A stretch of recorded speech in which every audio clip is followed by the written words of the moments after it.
Picture this: Australia, 1932. The Great Depression is in full swing, and farmers in Western Australia are already struggling. Then, a new enemy appears on the horizon. Not a foreign army, but a force of nature: 20,000 emus. Yes, you heard that right. 20,000 giant, flightless birds, migrating inland after their breeding season. And they've discovered a veritable feast: the farmers' freshly planted wheat fields. These weren't just a few birds pecking at scraps. They were a feathered plague, trampling fences, devouring crops, and threatening the livelihood of an entire region.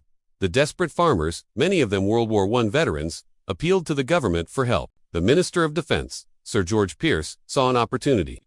It could be good target practice for his soldiers and great PR. So, he declared war. The Great Emu War had officially begun. Major G.P.W. Meredith of the Royal Australian Artillery was dispatched with 2 soldiers and 2 Lewis machine guns, plus 10,000 rounds of ammunition. On paper, it looked like a guaranteed victory. What could a bunch of birds do against machine guns? Well, as it turns out, a lot. The emus were tactical geniuses. They'd split into small, fast-moving groups, making them incredibly difficult targets. They were surprisingly resilient to bullets and could run at speeds up to 30 miles per hour. The first attempt was a disaster. The soldiers managed to take down only a dozen or so emus out of a flock of nearly 1,000. The birds just scattered. Major Meredith noted in his report, "If we had a military division with the bullet-carrying capacity of these birds, it would face any army in the world." After a week of frustrating and largely fruitless combat, the military withdrew. The emus had won the first round.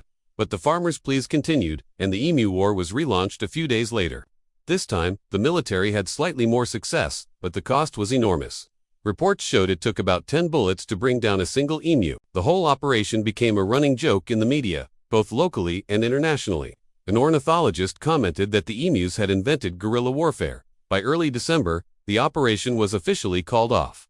The final tally: less than 1,000 emus were confirmed killed, using nearly all 10,000 rounds of ammunition. The military had been outsmarted, outrun, and ultimately defeated by a flock of birds. The Australian government learned a valuable lesson: never underestimate your opponent, especially when they're 2 meters tall and can run like the wind.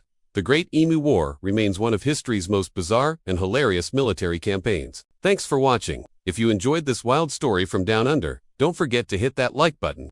Follow and subscribe for more fascinating tales from history. See you next time.